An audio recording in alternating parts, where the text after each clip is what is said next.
ഗവർണറുടെ നയപ്രഖ്യാപന പ്രസംഗം യഥാർത്ഥത്തില്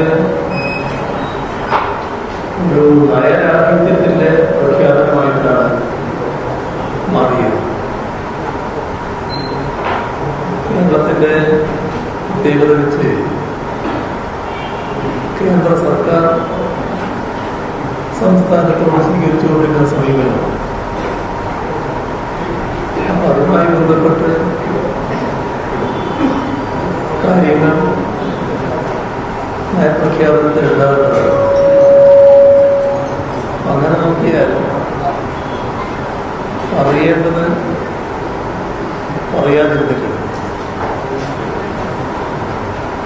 കുറേ കാര്യങ്ങൾ കേന്ദ്രത്തിൽ നിന്ന് ചോദിച്ചു വാങ്ങേണ്ടതുണ്ട്.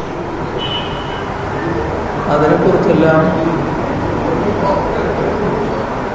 മൗനം പാലിച്ചതായാണ് കാണുന്നത്.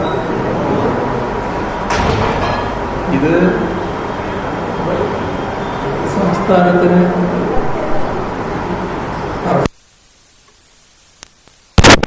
അവകാശപ്പെട്ടതുമായ കാര്യങ്ങൾ നഷ്ടപ്പെടാനാണ് ഇടയാക്കുക. കേരളത്തിൻ്റെ സമഗ്രമായ വികസനത്തിൻ്റെ ഒരു ബ്ലൂ പ്രിന്റ് 2035 വരേക്കുള്ളത് കഴിഞ്ഞ LDF സർക്കാർ ആവിഷ്കരിച്ചതാണ്. പക്ഷേ അതെങ്ങനെയൊക്കെയാണ് മുന്നോട്ട് കൊണ്ടുപോകാൻ പോകുന്നത്, അതിനെക്കുറിച്ചുള്ള ഒരു സൂചന പോലും ഇതിലില്ല. ഒട്ടേറെ പ്രധാനപ്പെട്ട പദ്ധതികളുണ്ട്, അതിനെക്കുറിച്ചൊന്നും പരാമർശമേ ഇല്ല. നമ്മുടെ സംസ്ഥാനത്തിൻ്റെ ധനകാര്യസ്ഥിതി റിസർവ് ബാങ്ക് തന്നെ അംഗീകരിച്ച കണക്കനുസരിച്ച് 5429 കോടി രൂപ ഖജനാവിൽ നീക്കിയിരിപ്പ് വെച്ചുകൊണ്ടാണ് LDF സർക്കാർ ഇറങ്ങിയത്. പക്ഷേ ആ ഭാഗം മറച്ചു വെച്ച് ഒരു ശരിയല്ലാത്ത നെറേറ്റീവ് സൃഷ്ടിക്കാനുള്ള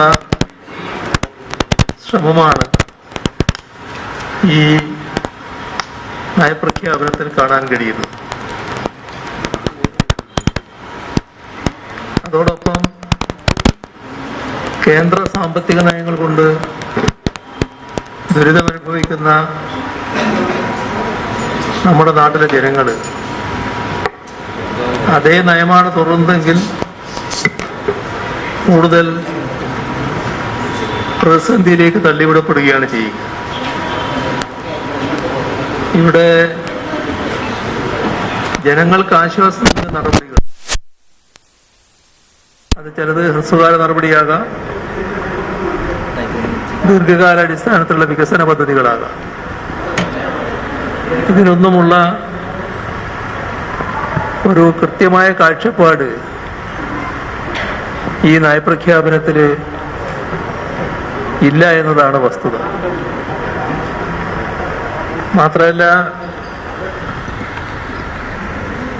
UDF പുറത്തിറക്കിയ പ്രകടന പത്രികയിലെ വാഗ്ദാനങ്ങൾ, അതിൽ നിന്നും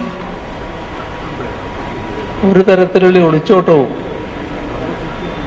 ഈ നയപ്രഖ്യാപനത്തിൽ കാണാനുണ്ട്. ചുരുക്കത്തിൽ കേരളത്തിന്റെ വികസനത്തെ ഇത് പുറകോട്ടടിപ്പിക്കുമോ എന്ന ആശങ്കയാണ് ഉയർത്തുന്നത്.